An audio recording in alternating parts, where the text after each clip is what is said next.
नमस्कार।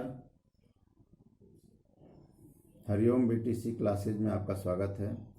आज हम डीएलएड सेकंड सेमेस्टर के विद्यार्थियों के उनके विषय में यानी वर्तमान भारतीय शिक्षा पद्धति के अंतर्गत विषय प्रस्तुत कर रहे हैं। इसमें बौद्धकालीन शिक्षा पद्धति की हम बात कर रहे हैं। बौद्धकालीन शिक्षा पद्धति प्रारंभ करने के पूर्व में हम कुछ चर्चाएं पहले के वीडियो में हम कर ले रहे हैं। जैसा कि वैदिक कालीन शिक्षा पद्धति की चर्चा हुई थी, उसमें कुछ बिंदु शेष रह गए थे, उसकी हम पहले चर्चा कर लेते हैं। वैदिक शिक्षा पद्धति के उदय का तथा उसके संचालन की पद्धति की चर्चा हुई कि किस प्रकार से वैदिक शिक्षा पद्धति का विस्तार हुआ। धर्म, अर्थ, काम, मोक्ष, पुरुषार्थ की प्राप्ति के साथ अनेक धर्म ग्रंथों की रचनाएं हुई, उसका विस्तार हुआ और संपूर्ण जनमानस में इसका लंबा विस्तार से स्थान ग्रहण किया। किंतु कोई भी शिक्षा पद्धति, कोई भी कालखंड अधिक समय तक तब रहता है जब उसमें किसी भी प्रकार का कोई विचार या आडंबर न आए। वैदिक शिक्षा पद्धति चूंकि कुछ बिंदु महत्वपूर्ण जो इसमें इसके पतन का कारण बना है, इसके अंतर्गत विषयों की प्रतिस्थापन, अर्थात जितने विषय आए हैं, ज़्यादातर धर्म ग्रंथों की जो मुद्रण प्रक्रिया हुई वो पूर्ण रूप से संस्कृत में हुई। इसके कारण बहुत सारे जनमानस उसके अध्ययन करने में असमर्थ होने लगे। गुरुकुल शिक्षा प्रणाली में कुछ चुनिंदा विद्यार्थी आते थे, जिसलिए इसका विस्तार पूर्ण रूप से नहीं हो पाया और कुछ ऐसे लोग वंचित रह गए, जिसके कारण धीरे धीरे वैदिक शिक्षा का पतन होने लगा। इसके अलावा पूजा पद्धति बहुत विस्तार से बढ़ने लगा। बड़े बड़े यज्ञ, जो व्यक्ति यज्ञ नहीं कर पाते थे, जो व्यक्ति उस शास्त्रों का अध्ययन नहीं कर पाता था, उसके गूढ़ रहस्य से अपरिचित रहता था। तो वैदिक शिक्षा पद्धति के पतन के कुछ इस प्रकार के कारण थे, जो किसी कारण से वैदिक शिक्षा पद्धति से परिचित नहीं हो सके या कठिन होने के कारण उसके ज्ञान अर्जन में समस्या आती थी। कुछ विद्यार्थी अध्ययन कर पाते थे, कुछ नहीं कर पाते थे, और सबसे महत्वपूर्ण उसमें व्यावसायिक शिक्षा पर उस प्रकार से बल नहीं दिया गया जिस प्रकार से होना चाहिए था। और चूंकि अहिंसा परमो धर्म यह नीति नियम का पालन कराया जाता है, जिसके कारण सैन्य शिक्षा प्रभावित हुई, इसलिए राज्य शासन तंत्र प्रणाली भी कमजोर होने लगी। इस तरह से कई समस्याएं आई, जिसके कारण लोग धीरे धीरे उससे विमुख होने लगे और यही कारण था कि बौद्ध धर्म का उदय हुआ। बौद्ध धर्म चूंकि यह जो शिक्षा पद्धति है, यह जीवन के वास्तविक जगत से संबंध रखती है, इस प्रकार से बताया गया है। चूंकि परिवर्तन समय का नियम है, परिवर्तन एक समय था जब वैदिक शिक्षा पद्धति का पूर्ण रूप से विकास हुआ, उदय हुआ, और आज भी वह पद्धति चल रही है, किंतु समय अनुसार उसमें कुछ न कुछ ह्रास अवश्य आता है। बौद्ध शिक्षा पद्धति का विस्तार हुआ और इसमें कहीं न कहीं वैदिक शिक्षा पद्धति की अपनी एक छाप है। इसको हम कह सकते हैं कि यह मध्य मार्गीय पक्षधर है, यानी मध्यम विषय बिंदु को लेके चल रहा है। कुछ वैदिक शिक्षा पद्धति के बिंदु को अपनाया और कुछ अपना पक्ष यानी समाज और परिस्थिति को ध्यान में रखते हुए विषयों का चुनाव किया, जिसके कारण बौद्ध शिक्षा पद्धति आगे बढ़ी। बौद्ध धर्म के प्रचार प्रसार का विकसित रूप जो है वह बौद्ध शिक्षा प्रणाली है। महात्मा बुद्ध इसके प्रवर्तक हैं, जिनका नाम सिद्धार्थ था। और हर धर्म का अपना एक उद्देश्य होता है। जैसे वैदिक धर्म का अपना उद्देश्य था, उसी प्रकार से बौद्ध धर्म का भी अपना एक उद्देश्य है। वैदिक धर्म में मोक्ष की प्राप्ति, पुरुषार्थ की प्राप्ति, जीवन को सतमार्ग में ले जाना, आध्यात्मिक उन्नति करना आदि विभिन्न बिंदु शामिल थे। उसी प्रकार से बौद्ध शिक्षा पद्धति में निर्वाण की प्राप्ति। अतः यह मध्यमार्गीय जो आपका शिक्षा पद्धति है, यह किसी भी जाति, धर्म, लिंग आदि का भेदभाव नहीं करता है। यह एक इसका महत्वपूर्ण पक्ष रहा है। इसमें किसी भी जाति धर्म के लोगों का, सभी धर्म और जाति लोगों का स्वागत है, इस प्रकार से इन्होंने व्यक्त किया। और महत्वपूर्ण पॉइंट है सबसे पहला कि यह बालक के चरित्र निर्माण पर बल देता है। वे यह मानते हैं कि चरित्र यदि बालक का शुद्ध है तो वह व्यवहार शुद्ध प्रयोग करेगा, व्यवहार में कुशल रहेगा, ऐसा वे मानते हैं। इनके दूसरे उद्देश्य में आता है सामाजिक कुशलता के विकास पर जोर देना। पहला चरित्र निर्माण पर बल देना, दूसरा सामाजिक कुशलता पर बल देना। सामाजिक कुशलता वैदिक पद्धति में भी थी, इसमें भी है, तो इस तरह कुछ समानताएं हैं। सामाजिक कुशलता का तात्पर्य यहाँ पर यह है कि व्यावसायिक शिक्षा पर बल देना, अर्थात अपनी रुचि के अनुसार अपने अपने विषयों का चुनाव करें और समाज में व्यक्ति अच्छे सत्कर्म कर सके, अच्छा अपना एक जीवन यापन के साथ साथ महात्मा बुद्ध के बताए गए निर्देशों को, उपदेशों का पालन करते हुए आगे बढ़ना और एक सशक्त नागरिक बन सके, ऐसा वे उन्होंने प्रयास किया। बौद्ध धर्म में उद्देश्य के अंतर्गत उन्होंने अपने धर्म के प्रचार प्रसार को मात्र भारत तक सीमित नहीं किया, अपितु विदेशों तक भी लेके गए। यानी उनके शिक्षा के जो धर्माचार्य थे, महात्मा बुद्ध के जो अनुयायी थे, बौद्ध भिक्षु थे, वो अपने देश के साथ साथ विदेशों में भी इसका प्रचार प्रसार किया।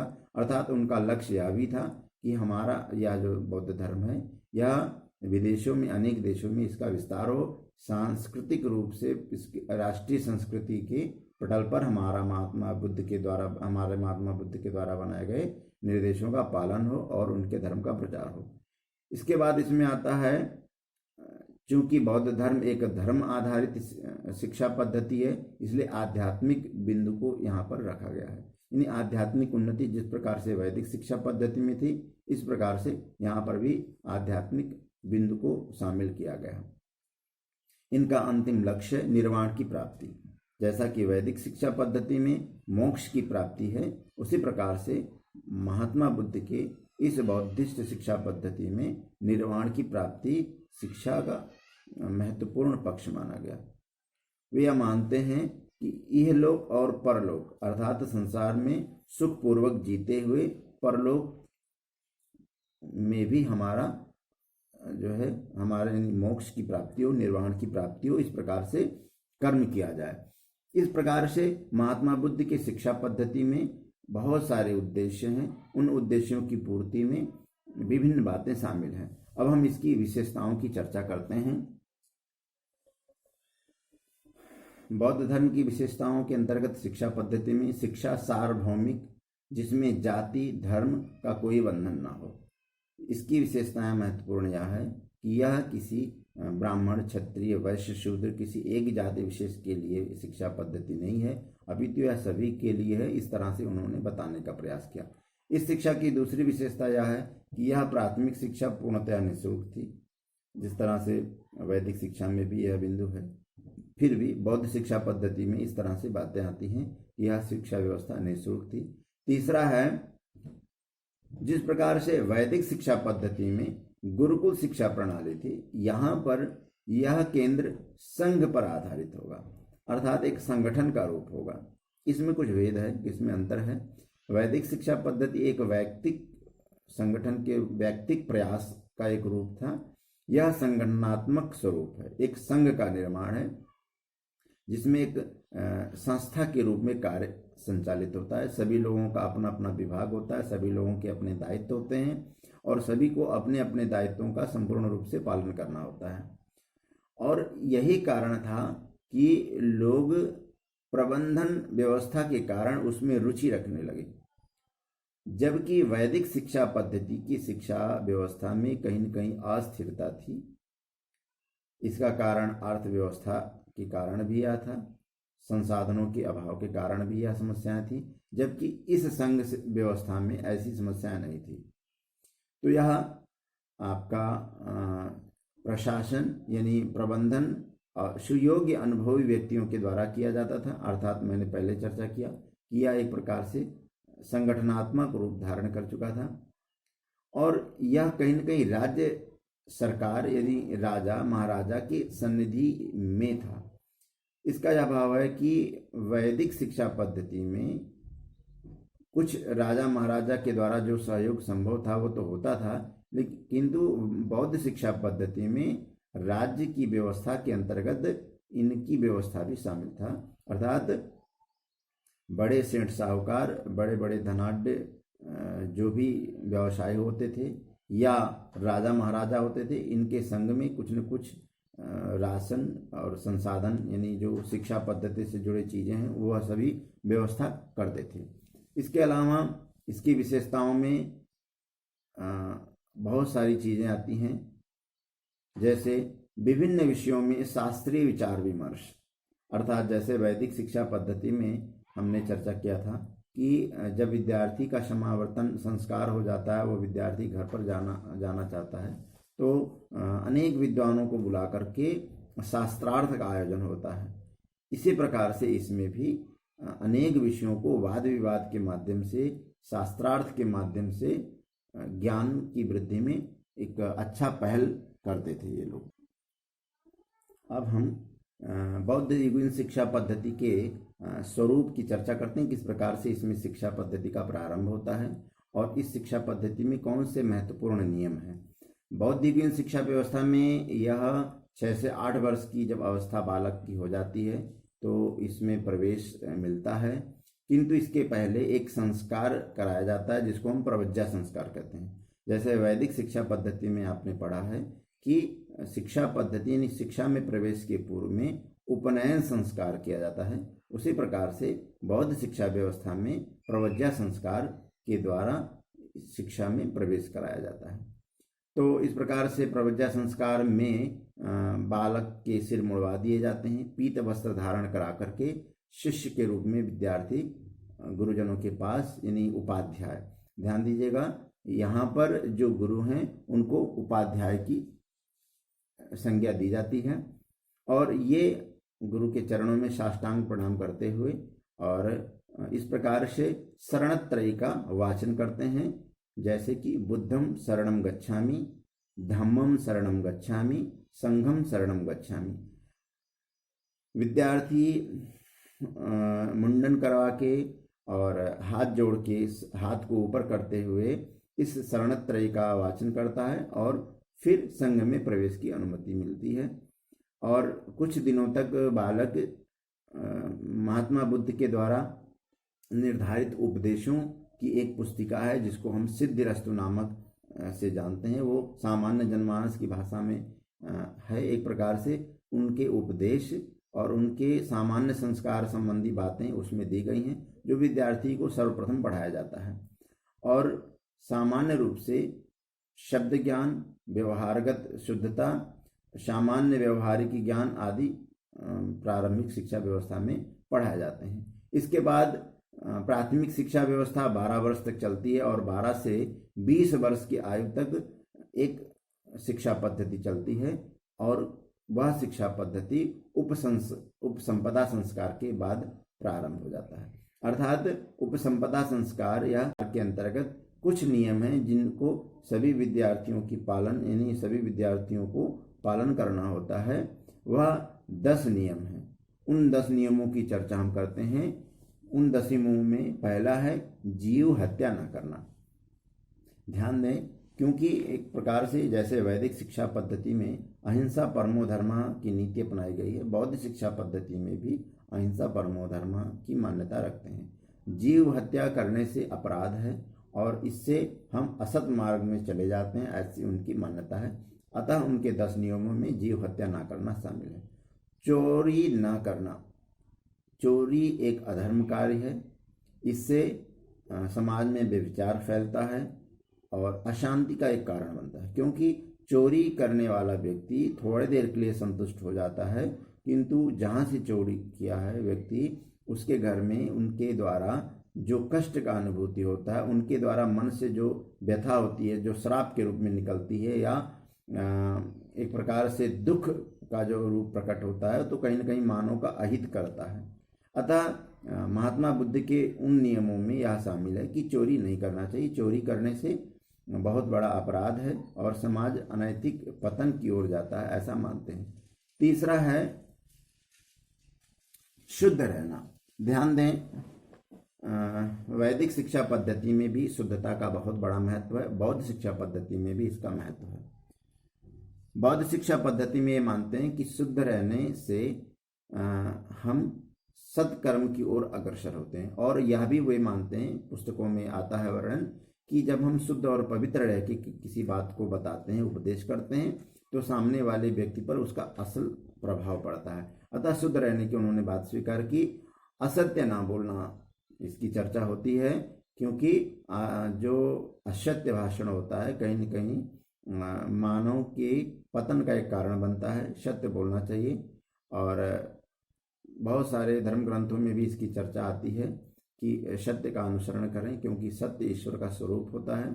अतः असत्य भाषण नहीं करना चाहिए, सत्य भाषण करना चाहिए। महात्मा बुद्ध के यहाँ 10 नियमों में शामिल है। इसके बाद है मादक पदार्थों का प्रयोग ना करना, क्योंकि जो मादक पदार्थ होते हैं, जैसे जो भी अपशिष्ट पदार्थ हैं, सिगरेट, तंबाकू, बीड़ी और शराब आदि बहुत सारे ऐसे पदार्थ हैं, तो इससे क्या होता है, यह कहीं न कहीं व्यक्ति को पथ भ्रमित कर देता है, मार्ग विचलित कर देता है। वो सत्कर्म असत्कर्म में भिन्नता नहीं कर पाता है, यानी अपने माता पिता का तिरस्कार करने लगता है, अपने समाज में अनहित कार्य करने लगता है, समाज विरोधी हो जाता। अतः महात्मा बुद्ध के 10 नियमों में यह नियम शामिल है कि मादक पदार्थों का प्रयोग नहीं करना चाहिए।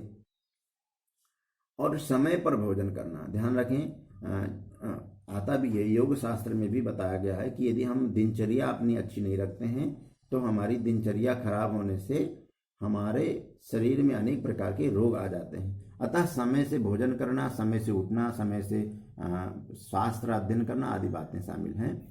और इसके बाद आपका आता है नृत्य संगीत और अनेक तमाशों से दूर रहना। नृत्य संगीत तमाशों दूर रहने का तात्पर्य है कि कहीं न कहीं इसमें एक राग है। नृत्य संगीत और ये जितने कार्य हैं, एक संयमी नियमित विद्यार्थी के जीवन से दूर रहना चाहिए। उससे क्या है कि व्यक्ति अपने मार्ग पर, यानी अपने जो पथ उसका चल रहा है, उसका उद्देश्य, उसकी पूर्ति में कहीं कहीं समस्या ना आए, इसलिए उन्होंने यह बताया कि नृत्य संगीत से दूर है। श्रृंगार की वस्तुओं का प्रयोग न। विद्यार्थी सादा जीवन उच्च विचार के पथ मार्ग पर चलता है। श्रृंगार राग का प्रतीक है और राग से मोह आदि उत्पन्न होता है। हम दूसरे पर आसक्त होने लगते हैं, या हम पर कोई आसक्त होता तो भी कहीं न कहीं एक प्रकार से शिक्षा पद्धति में या अपने मार्ग में बाधा है, क्योंकि आसक्ति, अनुराग जो होता है वो सत्कर्म में या किसी भी कर्म में कहीं न कहीं बाधक का कार्य करता है। अतः श्रृंगार आदि वस्तुओं का प्रयोग वर्जित बताया गया है। इसके पश्चात भूमि शयन करना, भूमि पर शयन करने का उन्होंने मार्ग बताया है। और स्वर्ण या चांदी के वस्तुओं का दान न लेना। स्वर्ण और चांदी के वस्तुओं का दान न लेने का तात्पर्य है कि किसी कीमती वस्तु के दान लेने से उसके प्रति मोह होने लगता है और हम उसी तरफ आकृष्ट होने लगते हैं, जिसके कारण हमारा मार्ग भ्रमित हो जाता है। अतः कीमती वस्तुओं को न लेने की बातें उन्होंने स्वीकार की। इस प्रकार से भारत के इतिहास में महात्मा बुद्ध के विभिन्न उपदेशों और नियमों के पालन करते हुए यहाँ बौद्ध शिक्षा पद्धति चलती है। बौद्ध शिक्षा पद्धति की कुछ और भी नियम हैं, जैसे उनको धर्म प्रचार करना है।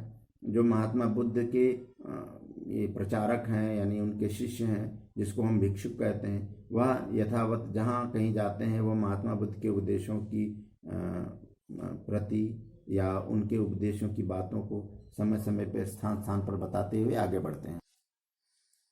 इनके शिक्षा केंद्रों में अनेक नाम आते हैं। बौद्धकालीन शिक्षा केंद्र जैसे तक्षशिला, नालंदा, वल्लभी, विक्रमशिला, ओदंत सुंदरी, काशी, मिथिला और जगदल्ला। इस प्रकार से बहुत शिक्षा संस्थाएं हैं इनके, जो बहुत ही प्रसिद्ध हुई। और प्रसिद्धि है कि नालंदा विश्वविद्यालय इतना महान लाइब्रेरी, जो बहुत दिनों तक अंग्रेजों की प्रताड़ना के कारण जला, आदि बहुत सारी बातें आती हैं।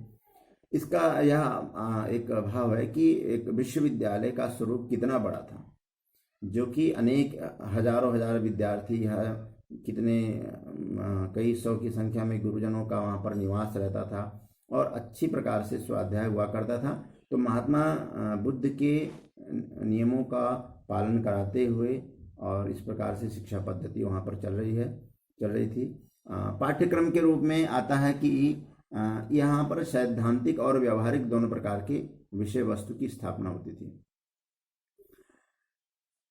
पाठ्यक्रम में सैद्धांतिक बिंदुओं को पढ़ाया जाता था। जन भाषाएं थी, यानी जो माध्यम थी शिक्षा पद्धति की वो जन भाषा और पाली थी, ताकि लोग सरलता पूर्वक से सीख सकें। उनके शिक्षण विधियों में इस प्रकार की चर्चा आती है। रटने पर वो बल देते थे। विद्यार्थी जो हैं, बौद्ध शिक्षा पद्धति अपनाने वाले विद्यार्थी रटने पर बल देते थे, जैसा कि बौद्ध शिक्षा पद्धति में है, वैदिक शिक्षा पद्धति में भी उसी प्रकार से थी। इसमें विभिन्न शिक्षा विधियों में व्याख्यान विधि, प्रश्नोत्तर विधि और वाद विवाद विधि का भी प्रयोग आता है। प्रश्नोत्तर विधि से जाता था, व्याख्यान विधि से विभिन्न विधियों की व्याख्यान की यानी विभिन्न बिंदुओं की प्रतिस्थापन की जाती थी। इस प्रकार की चर्चा आती है। और प्रकृति निरीक्षण यानी प्राकृतिक रूप से समय समय पर प्राकृतिक निरीक्षण की भी वहाँ पर व्यवस्था थी। समय समय पे गुरुजन सुंदर वनों में या अच्छे स्थानों में ले जाते थे और प्रकृति निरीक्षण के साथ साथ वहाँ पर पठन पाठन की व्यवस्था थी। गुरु शिष्य संबंध बहुत ही स्नेहपूर्ण था, जैसे वैदिक शिक्षा पद्धति में थी उसी प्रकार से इसमें भी गुरु शिष्य संबंध बड़े ही स्नेहपूर्ण रूप से लागू होता था। इसमें कुछ चर्चाएं आती हैं कि शिक्षा पद्धति व्यावसायिक थी कि नहीं। तो कुछ चर्चाएं महावग्ग में, महात्मा बुद्ध के धर्म ग्रंथ में एक आता है, साहित्य ग्रंथ है महावग्ग, उसमें यह बताया गया है कि बौद्ध भिक्षु सिलाई कढ़ाई बुनाई और कुछ व्यावसायिक शिक्षा भी ग्रहण करते थे। स्त्री शिक्षा की चर्चा आती है और उसमें आता है कि जो महात्मा बुद्ध के समय में, उनके समय में महिला बुद्ध की भी माता प्रजापति गौतमी के कहने पर उन्होंने बिहार में प्रवेश कराया। बिहार अर्थात संघ में महिलाओं का प्रवेश कराया। यह शिक्षा पद्धति यानी महात्मा बुद्ध के द्वारा जो व्यवस्था बनाई गई शिक्षा पद्धति में, उसमें भिक्षुओं को और भिक्षुणियों को समान रूप से शिक्षा पद्धति दी जाती थी, ऐसी चर्चा आती है। अब हम उसके विभिन्न गुण दोषों की चर्चा के साथ साथ बौद्ध शिक्षा और वैदिक शिक्षा की कुछ समानताएं तथा कुछ असमानताओं की चर्चा करेंगे। बौद्ध शिक्षा पद्धति में और वैदिक शिक्षा पद्धति में जो समानताएं थी, जैसे लक्ष्य जो है निर्वाण की प्राप्ति था। जिस प्रकार से निर्वाण की प्राप्ति इसमें है, उसमें मोक्ष की प्राप्ति, यानी वैदिक शिक्षा में मोक्ष की प्राप्ति। बौद्ध शिक्षा में शिक्षा का जो प्रारंभ की आयु थी वो 8 वर्ष थी और इसमें भी 8 वर्ष है, यानी वैदिक शिक्षा में भी और बौद्ध शिक्षा में भी इस प्रकार की दोनों बातों में समानताएं पाई जाती हैं। और इसमें शिक्षा पद्धति में प्रारंभ में संस्कार कराए जाते थे, इसमें भी संस्कार कराए जाते थे। बौद्ध शिक्षा पद्धति में प्रवज्जा संस्कार, वैदिक शिक्षा पद्धति में उपनयन संस्कार, दोनों संस्कार समान रूप से एक दूसरे के संबंधित हैं, यानी शिक्षा पद्धति के प्रारंभ में लागू हैं। और इस प्रकार से दिनचर्या यानी वैदिक शिक्षा पद्धति में जिस प्रकार से अनुशासन व्यवस्था बनाए रखते हुए शिक्षा पद्धति की चर्चा है, उसी प्रकार से बौद्ध शिक्षा पद्धति में है, वहाँ पर भी दिनचर्या होती थी। किंतु कुछ बातें, बौद्ध शिक्षा की कुछ महत्वपूर्ण बातें जो रह जा रही हैं, उसकी चर्चा हम अगले वीडियो में करेंगे। आज के लिए इतना ही। वीडियो अच्छी लगे तो लाइक करें, शेयर करें, सब्सक्राइब करें। धन्यवाद।